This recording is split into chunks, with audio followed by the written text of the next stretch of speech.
Hino na naman yung titirahin natin ngayon mga kadisil. Andito tayo ngayon sa Anii.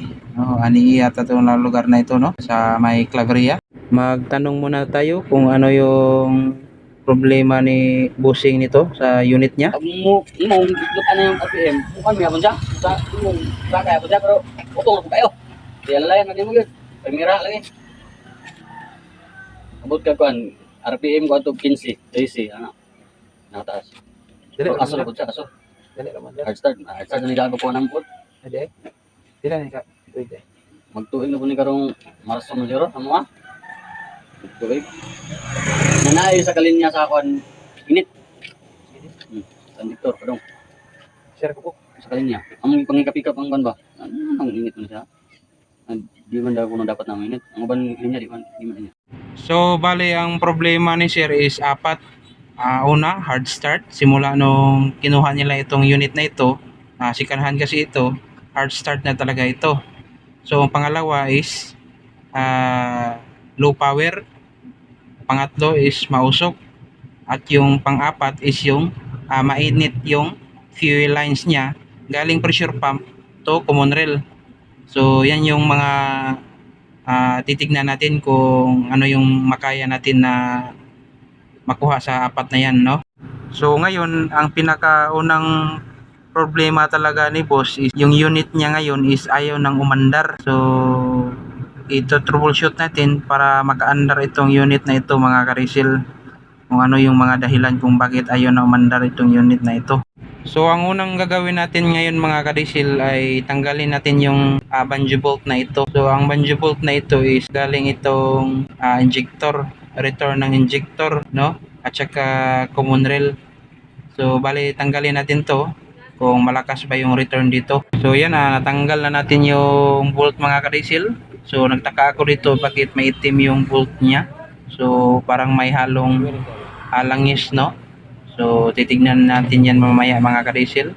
So ang gagawin natin dito is pa-start lang natin kung may malakas ba yung diesel sa out niya sa mga injector, no? Pa-start daw be? Start.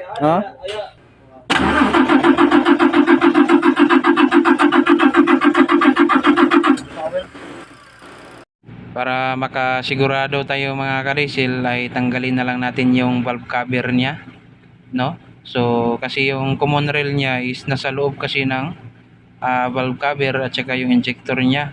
Para yung relief valve ng common rail ay ma-check din natin kung malakas ba, kasi isa din yung na magka hard start yung unit or yung makina natin, no? So yan, tanggalin na natin.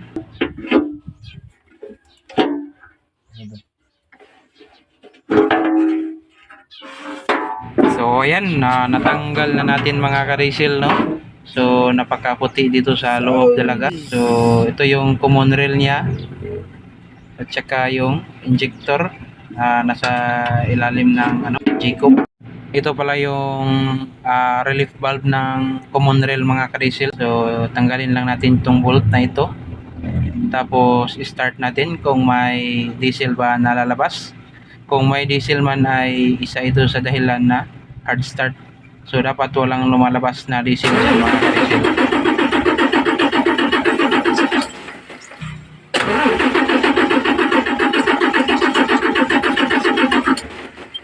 So dahil walang diesel na lumalabas, ibig sabihin ay goods itong relief valve niya mga karisil. Dito naman tayo sa injector, tingnan natin kung malakas ba yung return.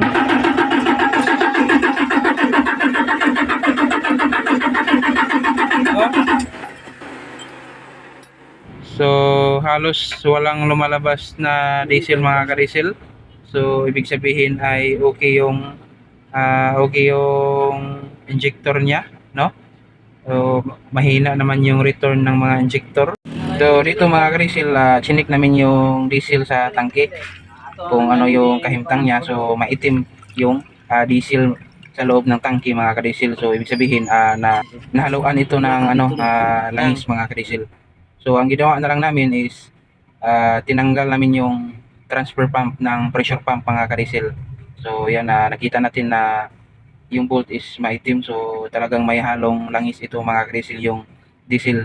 So nagtatanong sa mga nagtatanong diyan bakit yung mga diesel nyo maitim, so dahil yan sa langis, may halong langis. So saan ang galing yung langis? So maraming dahilan, no? So pwede dito sa kanyang ah, pressure pump, no?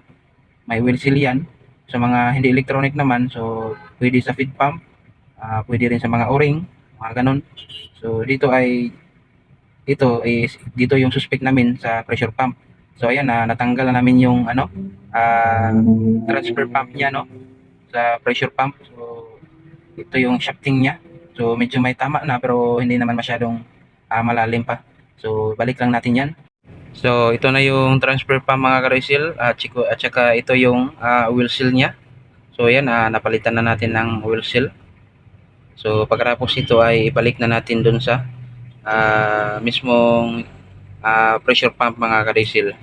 At yan, nakabit na natin. Fast forward lang tayo kasi medyo mataas na yung video natin.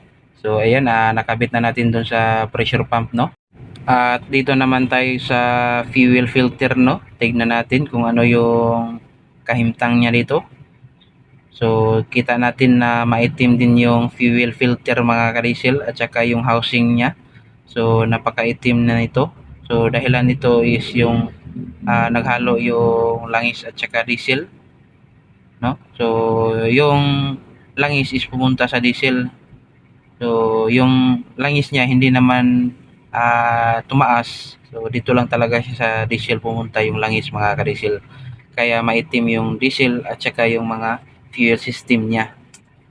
So ayan, napaka-itim na niya mga ka-diesel. At saka yung housing niya, napaka-itim. So parang hindi parang may langis talaga mga ka-diesel. So nahaluan ng langis. So ang gagawin lang natin dito is linisan lang natin yung housing niya tapos palitan natin ng fuel filter mga ka-diesel. At yun, fast forward tayo, malinis na yung housing. Fast forward ulit tayo, nakabit na natin lahat. Yung valve cover na lang yung kulang mga ka-diesel, so hindi pa natin nakikabit. At yun, try lang namin paandarin to mga ka-diesel kung aandar na ba ito. Sino to? Yeah. Okay. Start na ako. Okay.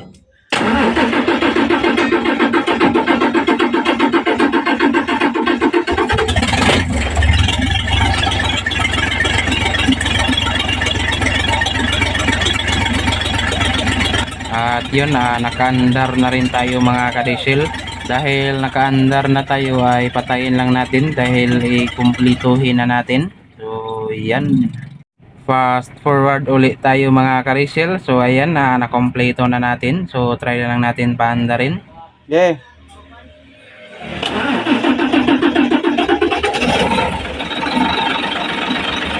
Kahit nakaandar na siya mga ka-diesel ay medyo may pagka hard start siya ng konti mga ka-diesel. Ang importante dito mga ka-diesel is napaandar na natin kasi yung kanina is hindi siya makaandar mga ka-diesel.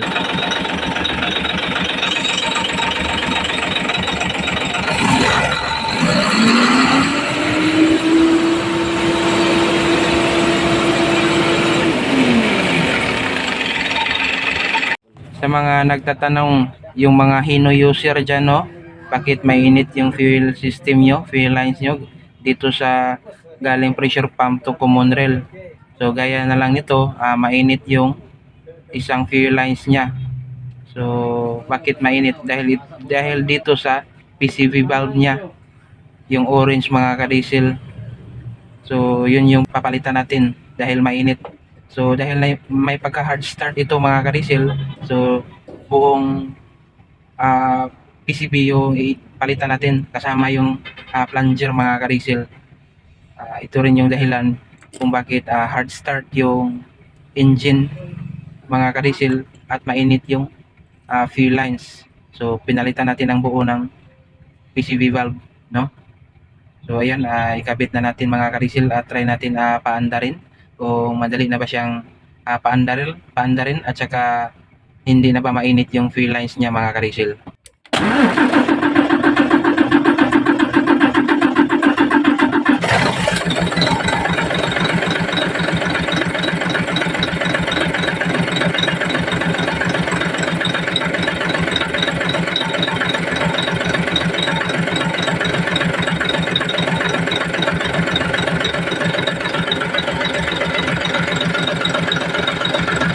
So ayan mga kadiesel, medyo matagal na ito nakaandar. So try natin i-check kung mainit pa ba yung fuel lines niya. So ayan, hindi na siya mainit mga kadiesel. Hindi kaya kanina na kahit nakaandar na siya kahit mga 2 minuto ay mainit na talaga siya. So ito is kahit matagal na siyang nakaandar, hindi na siya mainit mga kadiesel.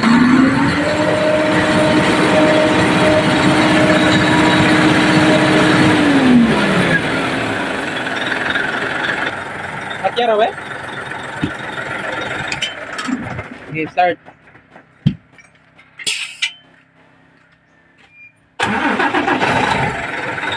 So ayan, mandali na rin siyang paandarin mga kadiesel, di gaya kanina na medyo hard start siya ng kunti mga kadiesel. So ito yun lang yung pinalitan natin mga kadiesel, no. So mainit yung fuel system at saka hard start. So yun yung dahilan mga kadiesel. So yun, ni-road test namin mga kadiesel, medyo gaya ng dati ay medyo low power siya, no. Maka segunda tresira talaga siya. So kahit walang karga to, no. So ang suspect ko rito is injector. So dahil walang budget yung si Busing, yung may-ari, hindi muna natin ginalaw yung injector mga kadiesel. So sa tingin ko ay yung injector nito is mahina na yung delivery niya, kaya medyo low power siya. So ang importante is nakita natin yung suspect kung ano yung dahilan, no? Kung bakit hard start siya at saka mainit yung fuel system, yung fuel lines niya.